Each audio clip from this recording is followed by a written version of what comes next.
Shalom sahabatku, kita berjumpa kembali dalam sapaan bagi keluarga malam. Bagaimana keadaannya? Saya berharap kita semua dalam keadaan sehat, kurang suatu apapun. Mari sebelum kita boleh bersama-sama merenungkan firman Tuhan, kita berdoa. Sungguh kami mengucap syukur untuk pemeliharaan Tuhan dalam hidup kami. Biarlah melalui sapaan Tuhan bagi kami pada malam hari ini, kami diingatkan kembali tentang tugas perutusan kami di dunia ini, terlebih ketika kami Bapa sudah menghayati makna Paskah dalam hidup kami.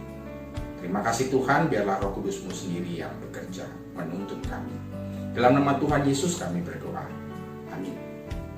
Pada malam hari ini kita merenungkan akan tema beriman adalah melanjutkan misi Kristus. Kita akan membaca bagian dari Lukas 24 ayatnya ke-45. Lalu ia membuka pikiran mereka sehingga mereka mengerti kitab suci. Pernahkah Bapak Ibu dan adik-adik memakai kacamata hitam seperti yang ada di gambar ini? Keren bukan? Tapi di sisi yang lain, semua yang ada di depan kita akan juga tampak menjadi hitam. Seperti itu juga yang terjadi pada diri murid-murid setelah peristiwa kematian Tuhan Yesus. Meskipun Tuhan Yesus sudah bangkit dan menemui mereka, namun mereka ternyata masih belum melepaskan kacamata hitam mereka.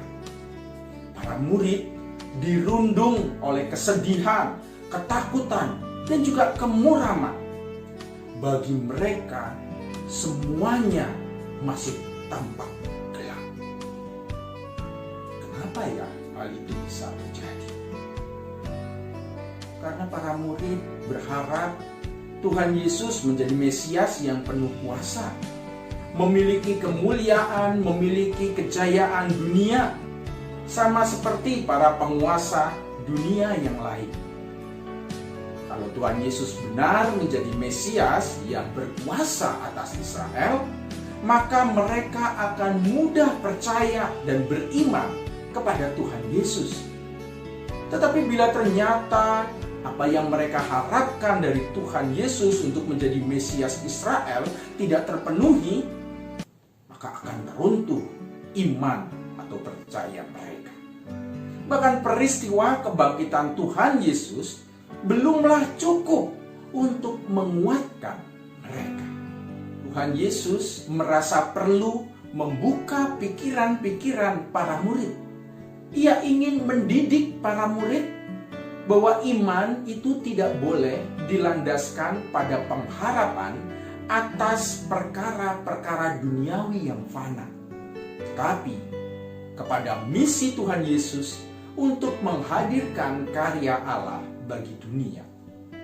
Singkatnya, kita beriman kepada Yesus bukan supaya kita mendapatkan kemuliaan duniawi ataupun juga kemewahan materi sebagaimana yang kita idam-idamkan, tetapi supaya kita bisa ikut serta di dalam karya penyelamatan Allah bagi dunia ini.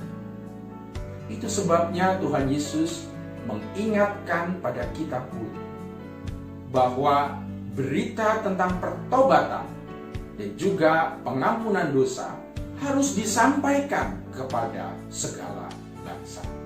Sahabat, ketika saat ini kita bersama-sama ada di dalam situasi yang sulit karena pandemik ini, jangan biarkan kita hanya melihat kegelapan.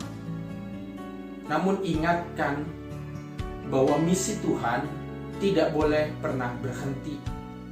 Bahkan lebih lagi harus dijalankan untuk menyelamatkan mereka yang membutuhkan kehadiran Tuhan.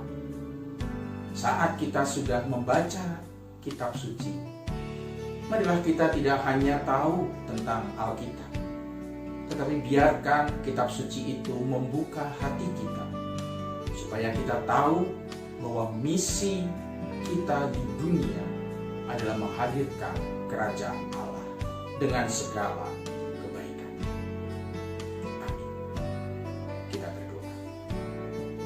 Ya Tuhan, kami mengucap syukur, kami diingatkan kembali tentang panggilan kami Tuhan di dunia ini, untuk kami juga boleh menghadirkan kerajaan Allah. Mampukan kami, untuk kami juga dapat terus melaksanakan panggilan ini dengan sebaik-baiknya. Dan biarlah Roh Kudus-Mu sendiri yang senantiasa menolong kami. Di dalam nama Tuhan kami Yesus kami